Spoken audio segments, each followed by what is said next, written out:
मित्राशी फोनवर बोलत असतानाच कार्डियक अटॅक अरेस्ट झाल्यामुळे एक जण क्षणार्धात कोसळला. त्याच्या हृदयाचे ठोके बंद झाले. सुदैवानं तो दवाखान्यातून बाहेर पडताना हा प्रकार घडल्यामुळे या व्यक्तीला तात्काळ CPR देण्यात आला. केवळ 3 मिनिटांच्या शास्त्रशुद्ध सामूहिक प्रयत्नाद्वारे या व्यक्तीचे हृदय पुन्हा धडधडू लागले. रुग्णाला जीवनदान मिळाल्यानं नातलगांसह सर्वांचा जीव भांड्यात पडला.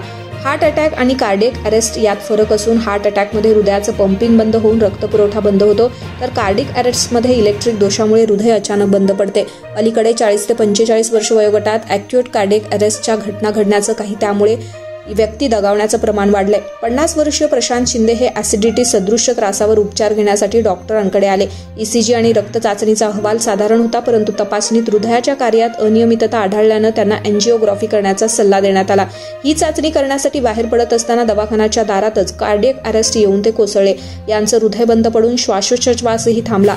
दवाखान्यातील डॉक्टरांसह आरोग्य कर्मचाऱ्यांनी तत्काळ त्यांना आत नेऊन CPR देणं सुरू केलं. हृदयावर दाब देऊन हृदयामधील रक्तप्रवाह नियमित करण्याचा प्रयत्न सुरू करण्यात आले.